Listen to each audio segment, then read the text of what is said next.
තේමා ගීතය සජීවීව වේදිකාව මත ගයන්නේ විශාරද නිශාන්ත වෙතසිංහ පැතුමන්.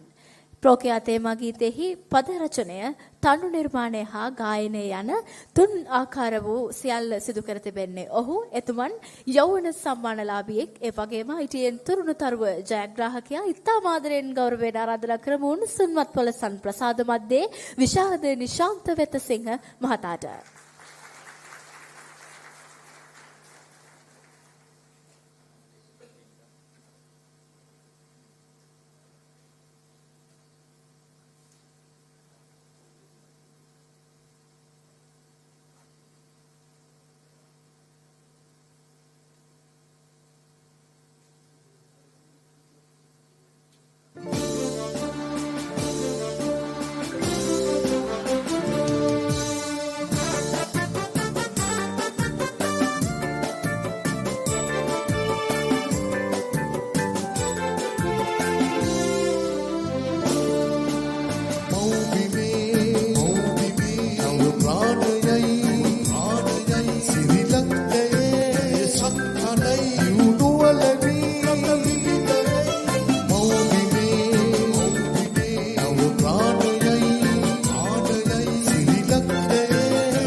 Rakagani muka